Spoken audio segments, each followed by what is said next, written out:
What? Is the house on fire? Then leave me alone. Oh. Hey guys, today I wanted to talk about my experience being black here in China. I'm actually gonna call this part one because it's a lot, and this first part I just want to talk about my personal experience, and then maybe part two will dive into like the cultural differences because there are many cultural differences. First, let's talk about the staring. The staring is a lot. Not something you get used to, but you learn to just deal with it. It's harmless, and kind of familiar with that prior to moving here because I visit here before. The staring can vary. Like when I lived up north in Beijing, the staring wasn't that bad, honestly. I think because it's more diverse and they're used to seeing foreigners, and particularly black foreigners. But now that I live down south, the staring is quite a lot. Like, and when I say staring, like people literally come this close to your face and are just staring at you, like, and they don't blink. And when you look at them and acknowledge that you see them staring at you, they still don't turn their head. They still just, it's almost like you're some kind of, it makes you feel like you're some kind of science project or a science experiment, like, or do I have a booger on my nose or something on my face? Because they just stare at you like this long hard stare. And so the second thing is, for us black women, they like to touch our hair, and they will just come up to you and just grab and touch, and it's like you have to catch yourself. Like your reflex is like you want to swat somebody, or you know, they're in your personal space first of all, but to you grab and touch and twirl my hair on your fingers, a perfect stranger, can you imagine? And this happens all the time, like especially if you take the public transportation, someone will randomly just come and touch your hair. When it first happened to me, I was so shocked. I didn't even know how to respond. I literally just stood there, like, because I didn't even know how to respond. I was just in shock. I was, even after I got off the metro, I was still in shock. Like, did they just like, but what I do notice is if you wear like weave or straight hair, they don't do that. It's when you wear like your natural hair or like curly hair or braids. They love to touch braids. They're so fascinated with braids. But you actually see a lot of Chinese girls, especially the younger ones, walk around with braids. So, and they wear colors. They also like to take pictures with you. Now there's two ways that goes. They like to sneak and take pictures and videos of you, which that's the kind that I don't like, because why are you sneaking and taking pictures and videos of me? It just makes you feel like you're being violated. I mean, technically you are. Then there's the one that are, they're nice. They'll ask, can I take a picture of you, or can I take a picture with you? Now that kind I don't mind, because sure, you want to take a picture with me, I don't mind. It doesn't matter. You asked me, you were polite enough to ask me, so I don't mind doing that, sure. But I honestly, that hasn't happened to me that much. I can probably count how many, but I do know other people that happens to quite often. So I'm not sure differences. But again, in Beijing, I don't even recall that happening to me. But here in the South, it happens a lot. So again, here in the South, it's just like the States. In the South, you experience one thing opposed to what you experience in the North. Here in the North in Beijing, you have a plethora of people coming from all over, and they're used to being around foreigners, and it's very diverse. But the weird thing here in the city that I am is called the Chocolate City, because they have a really big African population here. The Africans have their own neighborhoods here. They have a whole big African community. So I think it's strange when they act like that, like they've never seen a black person before, when here, this city, which is smaller than Beijing, and they have an entire African community here, you see Africans all the time. So why are you acting like you've never seen a black person before? Nonetheless, so you hear ignorant comments, and some people just think you don't speak Chinese, but more than less, people just don't care. They're very blunt here, so they don't care if you speak Chinese or not. They'll say whatever. Like, you get ignorant comments. They always try to say like black people are ugly or compare us to monkeys. They love comparing us to monkeys and gorillas, and it's just ignorant. But again, we hear ignorant comments in the States, and I've learned to ignore. I don't give people that power by letting a comment affect me. They're just words, and I know how to use words too, and I can cut them very deep if I choose to entertain you.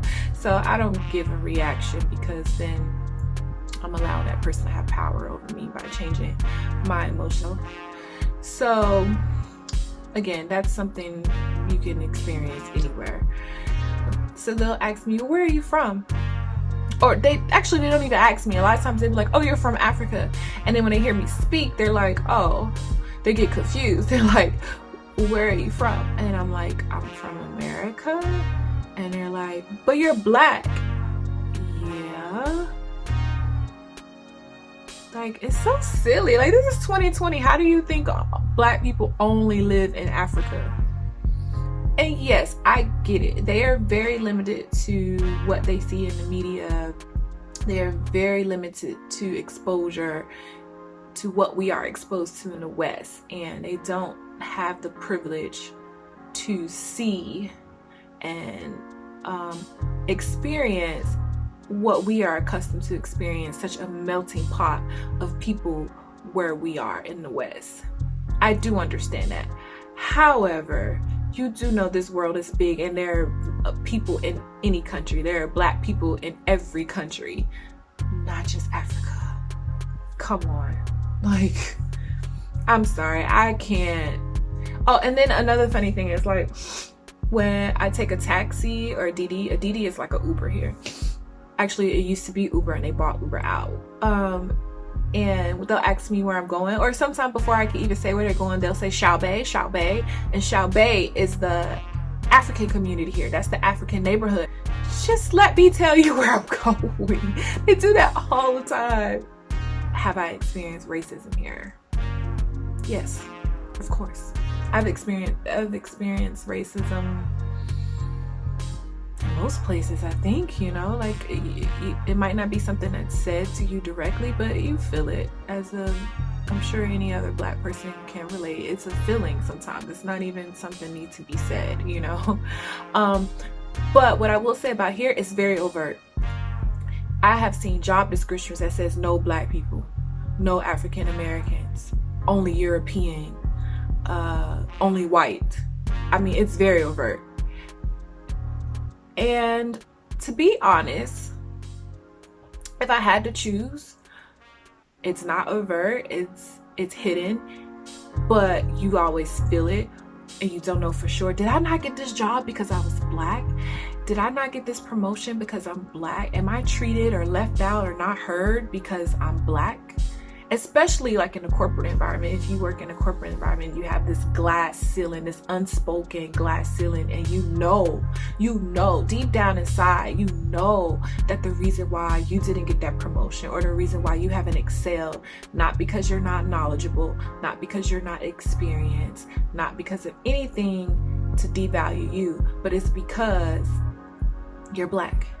No one says it, but you know it, you feel it, and it's just in the atmosphere. But here, oh no, they're gonna tell you. Oh no, we're gonna tell you up front.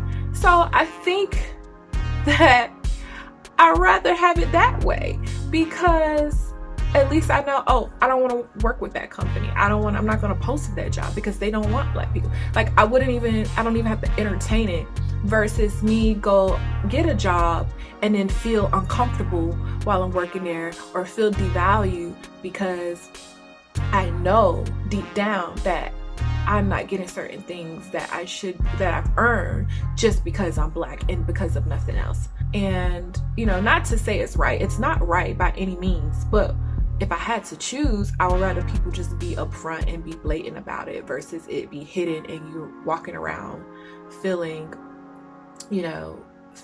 the racism, but you can't prove it, or it's not being said. Yeah, I have seen job postings like that. And again, here they think white is right. Now, in America, we know what racism pretty much stems from, the history. But here it's like you have no history, so why are you racist? Why? But it's because the little of media that they're exposed to is always white. White is right. We see white. We see white as glorified through any media sources that we are privy to here. So an advertisement and everything that they see here is always white. So of course, if that's all you see, and that's what you think that the world projects, then of course you're gonna think, oh, white is right, because that's what the world says, when it's not true. It's just from what they are limited to, that's what it alludes. I mean, honestly, it alludes to that in America a little bit, that same thing, but they're not exposed. They don't get to see the Kerry Washingtons, the Angela Bassett's, they don't get to see the Ice Cubes. They don't see they don't see the Michelle Obamas. The only black excellence that they see are within basketball, because they love basketball here. So they do have a professional basketball team, and the NBA games do play here. So yeah, they love a LeBron, they love Kobe, they love Michael Jordan, they love basketball players, and that, as we know, it's way bigger than that, for our community. In America, I had to deal with being black, but here I have to deal with two things. I have to deal with being black, and I also have to deal with being a foreigner. You have to understand, everyone here is Chinese. If you are not Chinese, you are a foreigner. Where I'm from, in America, I'm used to seeing a plethora of ethnicities and people: brown, white, olive, black, and that's what I do love about America, is that not everyone looks alike. Not everyone has the same culture, background, experience. Where here, everyone is Chinese. They have the same culture. They have the same beliefs. They are similar in appearance. It's Chinese and it's foreigners. So you have that you have to battle as well. And then you also have foreigner and a black foreigner. So there's two obstacles that you kind of have to deal with here. And you just learn to manage, honestly, you just learn to manage. And here in the South where I'm in, where I am, the black community, it's not as big. I did mention about the African community here, but as far as like the black community altogether, no. Now, when I lived in Beijing, the black community was heavy. It was heavy. There were always events going on, meetups, watch parties, just all types of support systems, groups. It was amazing. It just made you look at things so much differently. But when I moved down here in the South, it's like crickets. Like, where's everyone? Where are the groups? Where are the meetups? There's some here as foreigners. We do stick together, whether black, white, wherever you're from. As a foreigner, we do kind of create our own like family. We stick together because we know the struggles here that we deal with. Only we know this experience, and it's not something that a local could relate to. So we bond just by being foreigners, regardless of race. And then when you have another black foreigner, like if I see another black foreigner on a metro or anything like that, I get excited, and I'm just like, and you just look at each other and you just say hi. Or sometimes if you have time, you start a conversation. It's very instant. It has its challenges, but it's a learning experience. And honestly, I wouldn't trade it. I feel safe here, as far as like I don't have to worry about being shot. No one carries guns or not, it's not a right to bear arm. Not many places are outside of America, believe it or not. Not even the police have guns. So I do feel safe as far as like crime or anything like that, being robbed, being assaulted. I do feel safe.